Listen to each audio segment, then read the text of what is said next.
নমস্কার বন্ধুরা, বিশ্বভারতীর তরফ থেকে ফার্স্ট যে মেরিট লিস্ট জারি করা হয়েছিল, ফার্স্ট রাউন্ড মেরিট লিস্ট অনুযায়ী ভর্তি প্রক্রিয়া 8 তারিখে শেষ হয়ে গিয়েছে এবং বিশ্বভারতীর তরফ থেকে এবার সেকেন্ড যে রাউন্ড মেরিট লিস্ট, অর্থাৎ যারা যারা সেখানে অ্যাডমিশন নেননি সেই যে ফাঁকা সিট তার উপরে ভিত্তি করে second round merit list publish করা হয়েছে। তো আজকে আমরা দেখে নেব বিশ্বভারতীর ইউজি অর্থাৎ বিএ, বিএসসি এছাড়াও প্রি ডিগ্রির জন্য সেকেন্ড রাউন্ডে কতগুলি সিট রয়েছে বা কারা কারা চান্স পেয়েছেন, এই সম্পূর্ণ তথ্যটি আজকে আমরা এই ভিডিওতে দেখে নেব। সর্বপ্রথম আমরা এই লিস্টটি দেখে নিচ্ছি।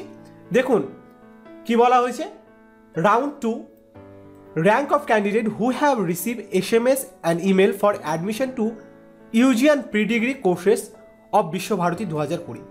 আপনাদেরকে আগে জানিয়েছিলাম, আপনারা এখানে সিলেক্ট হলে আপনাদের মোবাইলে মেল এবং SMS এর মাধ্যমে আপনাদেরকে সেখানে ইনফর্ম করা হবে। তো এবার আমরা দেখে নিই এখানে কত কত র্যাঙ্ক অবধি আপনারা চান্স পেয়েছেন।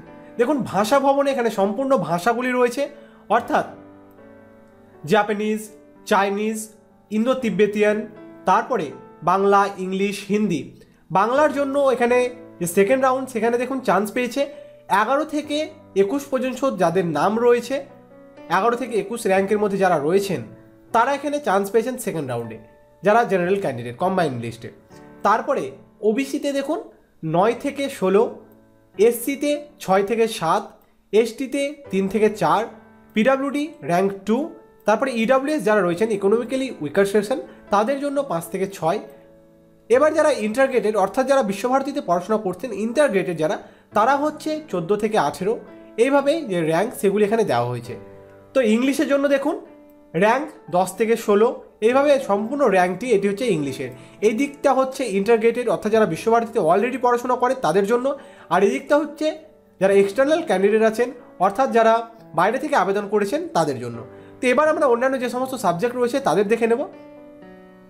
বিদ্যাভবনের দেখুন কি বলা হয়েছে, বিদ্যাভবনে অ্যানসেন্ট ইন্ডিয়ান হিস্ট্রি এর যে র্যাঙ্ক সেটি কম্বাইন্ড র্যাঙ্ক সেকেন্ড রাউন্ডে নেমেছে 13 থেকে 20, ওবিসিতে 15 থেকে 22, এসসি 11 থেকে 14, এসটি র্যাঙ্ক 5, পিডাব্লিউডি র্যাঙ্ক 3। আর এই দিকটি হচ্ছে ইন্টারগ্রেটেড যারা স্টুডেন্ট রয়েছে বিশ্বভারতীতে তাদের জন্য। তারপরে এখানে ইকোনমিক্স, জিওগ্রাফির জন্য দেখুন 13 থেকে 18, তারপরে ওবিসির জন্য 10 থেকে 13, এসসির জন্য 10 থেকে 12, এইভাবে হিস্ট্রির জন্য 12 থেকে 19, ওবিসির জন্য 7 থেকে 11, তারপরে ওএসটির জন্য 3 থেকে 4 এবং এসসির জন্য 8 থেকে 11। এভাবে শিক্ষা ভবনের অর্থাৎ যে সায়েন্সের সাবজেক্টগুলি রয়েছে কেমিস্ট্রি, ফিজিক্স, ম্যাথ, স্ট্যাট এবং বটানি, জিওলজি এদের যে র্যাঙ্ক সেগুলি দেখুন এখানে দেওয়া হয়েছে। কেমিস্ট্রির 12 থেকে 18, কম্বাইন্ড র্যাঙ্ক ফিজিক্সের 10 থেকে 21, তারপরে ম্যাথের 10 থেকে 19, স্ট্যাটের 7 থেকে 9, বটানি 10 থেকে 19, জিওলজি 9 থেকে 15। তারপরে সোশ্যাল ওয়ার্ক, রুরাল স্টাডিজ এদের যে র্যাঙ্ক সেটি দেখুন এখানে দেওয়া হয়েছে যথাক্রমে 20 থেকে 34 এবং রুরাল স্টাডিজের হচ্ছে 10 থেকে 18। তারপরে BSc agriculture round first rank 1 থেকে 17 এবং যারা রিজার্ভ ক্যাটাগরি রয়েছেন ওবিসি, এসসি, এসটি তাদের দেখুন এদিকে দেওয়া হয়েছে। তো আপনারা এগুলি চেক করে নেবেন এবং তারপরে পাঠভবন যেটি রয়েছে প্রি ডিগ্রি তাদের এখানে র্যাঙ্কগুলি আপনারা দেওয়া হয়েছে, তো আপনারা এগুলি ভালোভাবে চেক করে নেবেন। বিশ্বভারতী বিশ্ববিদ্যালয়ের তরফ থেকে শিক্ষা ভবন, ভাষা ভবন সমস্ত ভবনের তরফ থেকে এই যে লিস্ট সেটি পাবলিশ করে দেওয়া হয়েছে এগ্রিকালচার সহ।